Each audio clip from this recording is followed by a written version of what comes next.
Angela, may mo bang pangunahin ang ating panalangin? In the name of the Father, the Son, and the Holy Spirit. Amen. Maraming salamat, Angela. So bago kayo magsiupo, tignan mo na inyong mga paligid kung may nakakalat bang mga basura at pulutin ito. Ayusin yung mga upuan at tignan at itago yung mga gamit na walang kaugnay sa ating asignatura. Tapos na ba mga bata? Okay, so hayaan nyo siguro na magtala ng liban sa araw na ito. Kapag tinawag ang inyong pangalan, itaas ang inyong kamay at sabihin ng salita, narito po ako, guro. Maliwanag ba mga bata?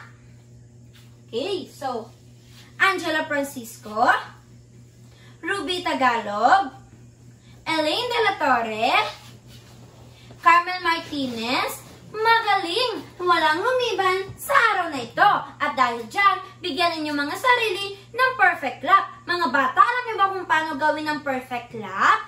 So, ganito lamang ang perfect lap. Isa, dalawa, tatlo.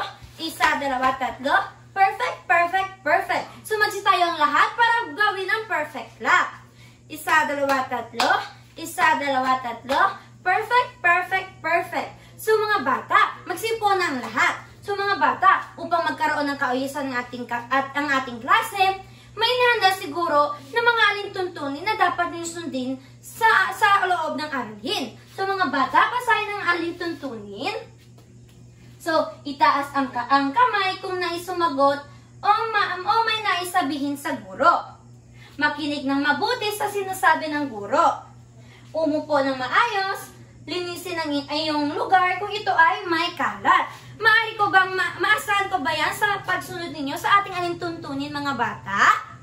Okay, mabuti naman kung ganon. Pero bago tayo dumako sa ating bagong aralin, mga bata, natatandaan nyo pa ba ang ating nakaraang aralin? Okay, kung sino makakapagsabi sa akin kung ano yung nakaraang aralin natin? Yes, subukin mo nga Angel. Tama! Ang ating nakarang aralin ay tungkol sa kagalian ng mga Pilipino noon at ngayon. So mga bata, ano ang nakikita nyo sa harapan? Tama! Ano pa? Tama! So alam nyo ba mga bata na ang bawat sulok ng Pilipinas ay may mga iba't ibang paniniwala at tradisyon ng mga Pilipino. So, halimbawa, ang simbang gabi, ang harana, bayanihan, at fiesta. Ngayon, tayo ay maglalakbay at titignan kung paano natin may sasabuhay ang mga ito sa ating pagkatuto. So, hatiin ko ang klase sa 4 na grupo. So, ang pangkat isa, simula kay Angela hanggang kay Angel. Ang pangkat 2, simula kay Ruby hanggang kay Farson. Ang pangkat 3, simula kay Carmel hanggang kay Rasmin. Ang pangkat-4, simula kay Elaine hanggang kay Rizabut. So mga bata, ang bawat pangkat ay may natatanging mga tradisyon na isasabuhay ninyo habang tayo ay nag-aaral. So ang pangkat 1 ay ang pangkat simbang gabi. Makakakolekta kayo ng mga parol. Ang pangkat 2 kayo ay ang pangkat harana. Makakakuha kayo ng mga nota. Ang pangkat 3, kayo ay pangkat bayanihan, makakabuo kayo ng mga bahay kubo. At ang paghuli, ang pangkat 4, kayo ay ang pangkat fiesta. So makakuha kayo ng mga pagkain tulad nga ng pansit, puto, at lechon. So mga bata, kailangan ninyo mapaila ang inyong mga baryo. Sa bawat tamang sagot at partisipasyon sa klase, ay makakakolekta kayo o makakatanggap kayo ng mga puntos. So, ang pangkat na mas maraming puntos na ilikom ang siyang makakatanggap ng magandang premyo. Gusto nyo ba yun mga bata? Handa na ba kayo maging bahagi sa ating kwento ng kultura? Kung ganon, sisimulan na natin ang inyong mga misyon na tagapangalaga ng paniniwala at tradisyon ng mga Pilipinas. So mga bata, may nihanda siguro ng laro. Gusto nyo bang maglaro? Okay, kung ganon, ang pamagat ng ating laro ay tradisyon o imbento. gamit ang pangkat kanina. Saan nga ulit ang pangkat simbang gabi? Ang pangkat harana, ang pangkat bayanihan, at ang huli saan ang pangkat piyesta. Okay, so siguro may nihanda mga description. Ang gagawin nyo lamang ay tutukuyin ninyo kung ang aking binasa ay imbento o tradisyon ba. So kung naniniwala kayo ito kung naniniwala kayo ito ay tradisyon o imbento, may nananda siguro na whiteboard at whiteboard pen. So dito nyo isusulat ang inyong sagot kung tradisyon ba o imbento. Ang isusulat nyo lamang dito ay tradisyon o imbento. Tandaan mga bata, hihintay ng hudyat ni teacher. Pagkatapos ni teacher magbilang ng 1, 2, 3, bago nyo itaas ang inyong sagot. Maliwanag ba mga bata? Okay, so magsisimula na tayo.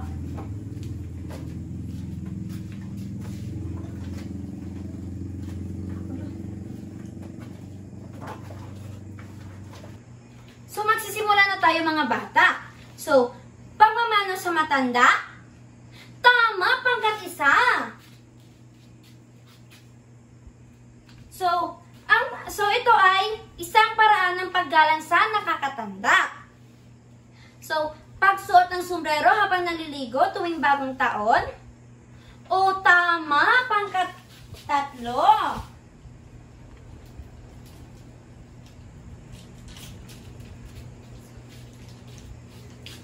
Pag-aalay ng bulaklak sa Birhen Maria tuwing buwan ng Mayo. Tama!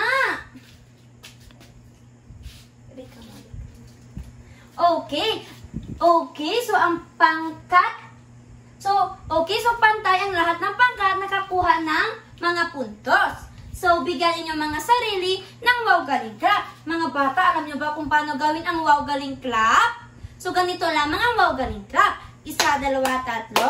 1, 2, 3. Wow, galing! So mga bata, batay sa ating nilaro kanina, ano sa tingin ninyo ang layunin ng tradisyon ng mga ito?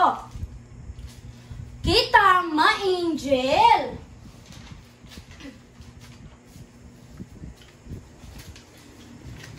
So, sa inyong mga pamilya or sa inyong mga komunidad, ano ang mga paniniwala o tradisyon na naipasa sa inyo? Yes, subukin mo nga, Angela.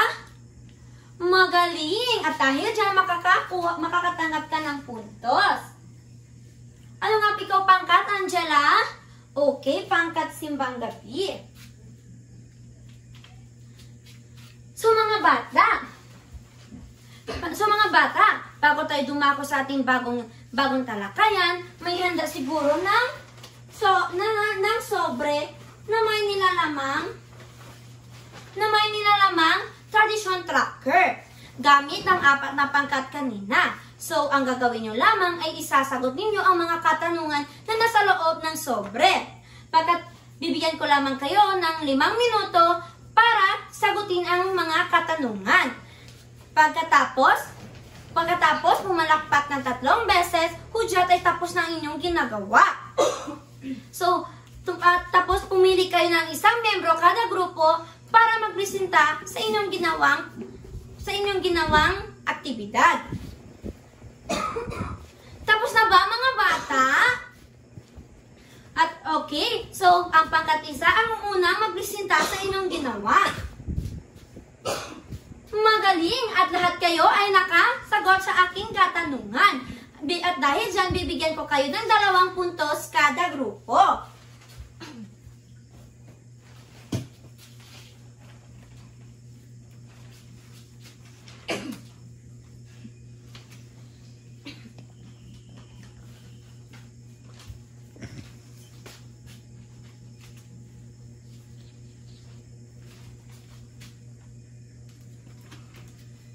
So, mga bata, may ideya na ba kayo kung saan tungkol ang ating talakayan sa araw na ito? Okay, subukin mo nga, Ruby. Magaling! Ang ating talakayan sa araw na ito ay tungkol sa paniniwala at tradisyon ng mga Pilipino.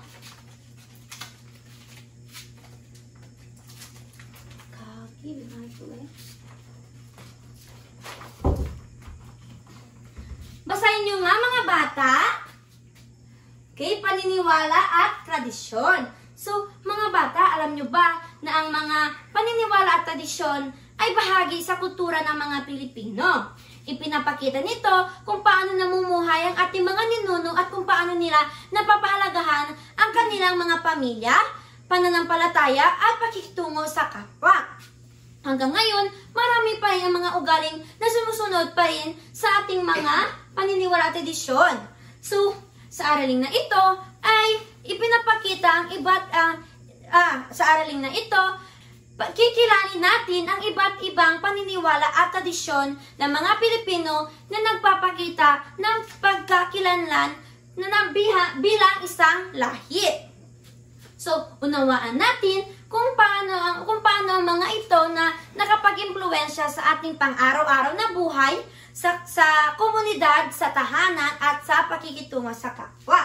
So mga bata, may nihanda siguro na 10 paniniwala at tradisyon ng Pilipino. So, handa na ba kayong makinig mga bata? Okay, so ang unang paniniwala at tradisyon ay ang pista. Mga bata, basahin ang lahat. Okay, magaling. Ang pista ay isang masayang pagdiriwang na kadalasang inaalay sa patron ng bayan. Nagugat ito sa sinaunang ritual ng ating mga ninuno para pasalamatan ang mga Diyos o Espiritu. Karaniwan ito may awitan, handaan, palaro. So hanggang ngayon, ang pista ay paraan ng pagkakaisa at pagbubunyi ng komunidad. So mga bata, bakit mahalaga ang pagdiriwang na sa mga Pilipino ang pista? Yes? Magaling!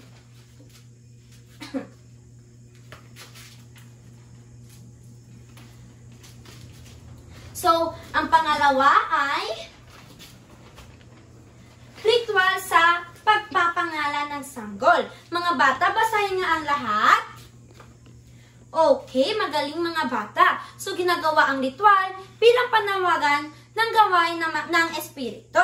So, pinaniniwala nila na ito ay may epekto sa kinabukasan ng sanggol. So dito na ngayon, maaaring may kasama dito yung mga dasal, basbas, binyag. So, ito ay tradisyon ng mga Kristiyano. So, kabilang dito yung mga magulang, ninong, ninang, at ang pinuno ng rehiyon o komunidad. So, mga bata, ano ang ipinapakita ng ating mga ninuno sa pagsasagawa ng pagpapangalan ng sanggol? Okay, magaling, Angela! So, ngayon mga bata, dumako na naman tayo sa ikatatlong paniniwala at tradisyon ng mga Pilipino. So, gampanan sa tahanan. So, mga bata, pakibasa ang lahat. Okay, so sa tradisyon ng pamilya, ang ama ay tinuturing na pinuno ng tahanan habang ang ina ang tagapangalaga ng mga anak. Bagamat pantay na ang mga karapatan ngayon, patuloy pa rin makikita ang ganitong gampanin sa maraming pamilya. So mga bata, sino makapagbibigay sa akin ang ibang tungkulin ng ama at ina sa sinaunang panahon? Okay, subukin mo nga, Elaine. Magaling, Elaine.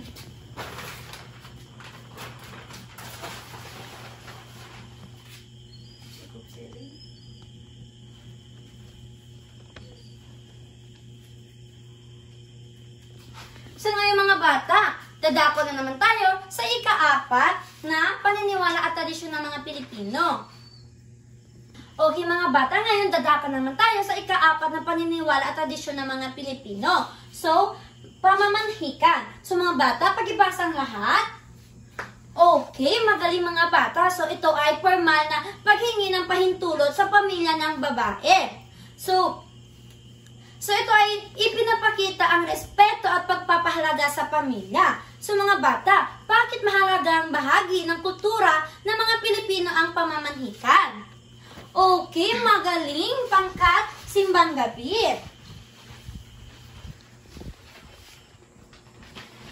So ngayon, dadako na naman tayo sa ikalima.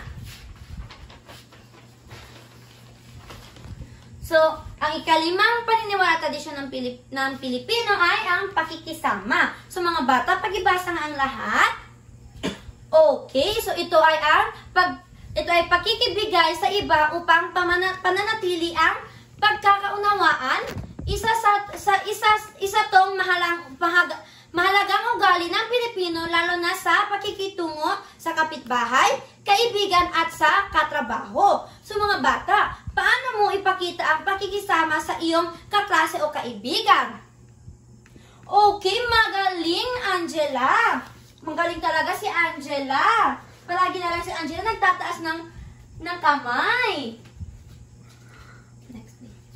Okay, so ngayon, dadako na naman tayo sa ika-6.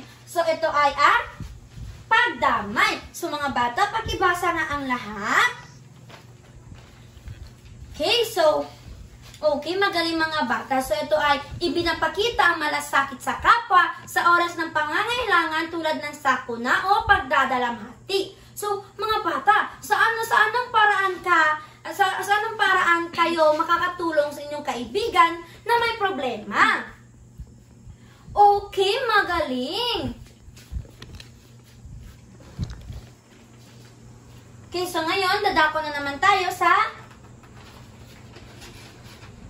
Okay, so ngayon dadako naman tayo sa kasunod na paniniwala o tradisyon ng mga Pilipino. So ito ay paggalang sa nakakatanda. Mga bata, pakibasa ang lahat. Okay, so isang tradisyon na nagpapakita na mataas ng pagpapahalaga sa mga nakakatanda. Ginagawa ito sa pamamagitan ng paggamit ng po at opo, pagmamano at pagsunod sa kanilang payo. Mga bata, bakit mahalaga ang paggalang sa mga nakakatanda? Okay, yes, Ruby? Magaling, Ruby. Tama. Ngayon, dadako na naman tayo sa ikasunod na paniniwala at tradisyon ng mga Pilipino. Ito ay ang utang na loob. So mga bata, pakibasa ang lahat. Okay, so ito ay pagkilala sa kabutihang ginawa sa iyo at ang kahangaring masuklian ito sa tamang panahon. Isa tong pagpapakita ng pasasalamat at malasakit sa kapwa. So mga bata, paano mo maipakita ang iyong utang na loob sa iyong guro o sa inyong pamilya? Okay, magaling. Ngayon dadako na naman tayo sa ika-6 na paniniwala at tradisyon ng mga Pilipino. Okay, mga bata, pag-ibasa ang lahat.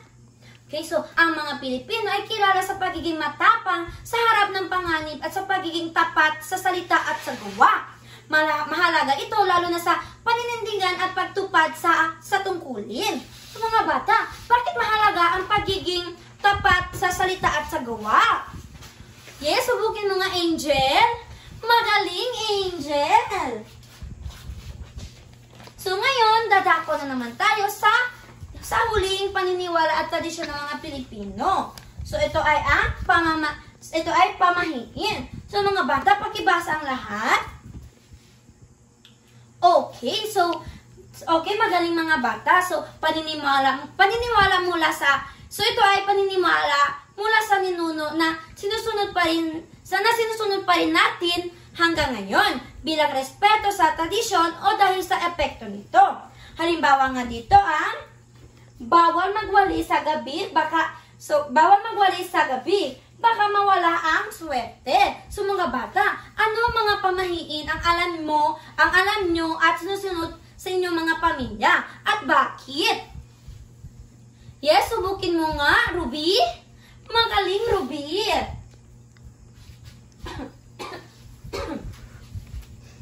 Okay. Mga bata, aling mga tradisyon ang patuloy pa rin nating ginagawa hanggang ngayon? May nadagdagan o nabago ba? Okay, yes, Rose B, subukin mo nga. Okay, magaling. Magaling Rosby ngayon at dahil dyan makakatanggap ka ng 2 puntos. So, mga bata, bakit mahalaga na malaman natin ang mga paniniwala at tradisyon ng mga ninuno natin? Okay, Elaine? Magaling, Elaine. Tama.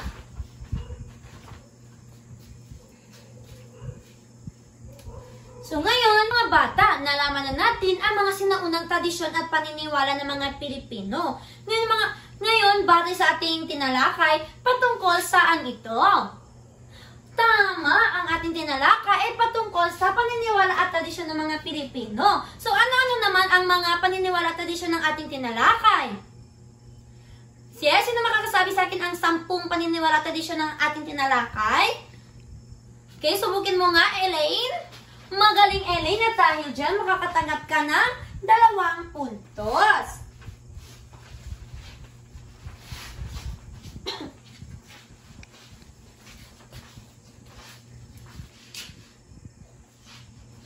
So, ngayon mga bata, magkakaroon kayo ng gawain. Gamit ang 4 na pangkat kanina. Magtatanghal kayo na isang malikhaing presentasyon na nagpapakita at nagbabahagi ng kahalagahan ng impluwensya ng mga sinaunang paniniwala at tradisyon ng mga Pilipino. So, pumili kayo ng isang kinatawan para na pumunta dito sa harapan upang bumunot sa inyong gagawin.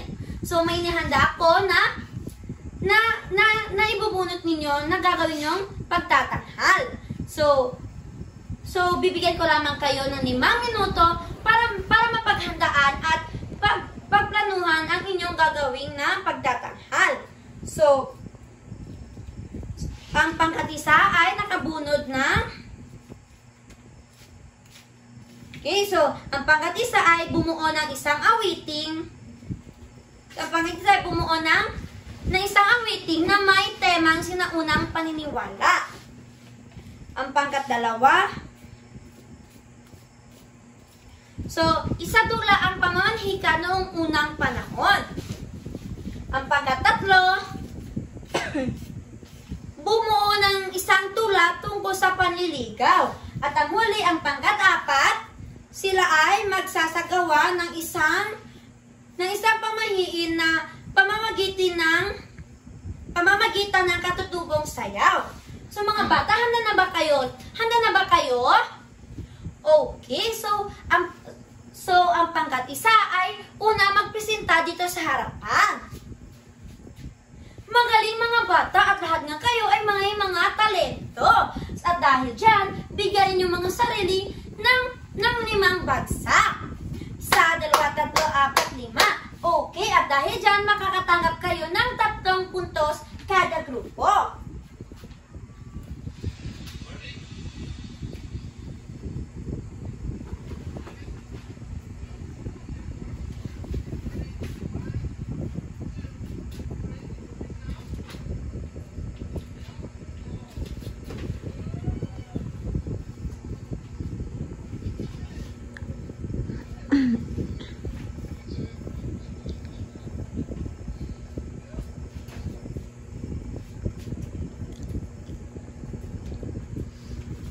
So, okay mga bata, kung talagang nakinig talaga kayo sa aking tinalakay, magbibigay siguro sa inyo ng pagsusulit. Kunin ang inyong papel para sagutin ang inyong pagsusulit.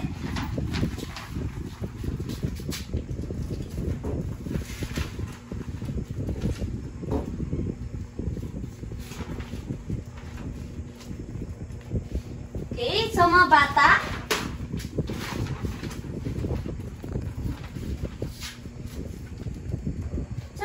basahin ang panuto. Okay, sagutin ng tama ang mga sumusunod na tanong, isulat ang titik ng tamang sagot. Ang ikalawa naman ay sumulat ng isang maikling salaysay para sa bawat tanong sa ibaba. Siguraduhin malinaw ang iyong sagot at maayos ang pagkakasulat ng iyong mga ideya. Tapos na ba mga bata? Okay. Okay, so ipasa inyong mga papel sa harapan. Andito na ba lahat mga bata? Okay, so ngayon, bago ko tapusin ang klase, magbibigay siguro sa inyo ng takdang aralin.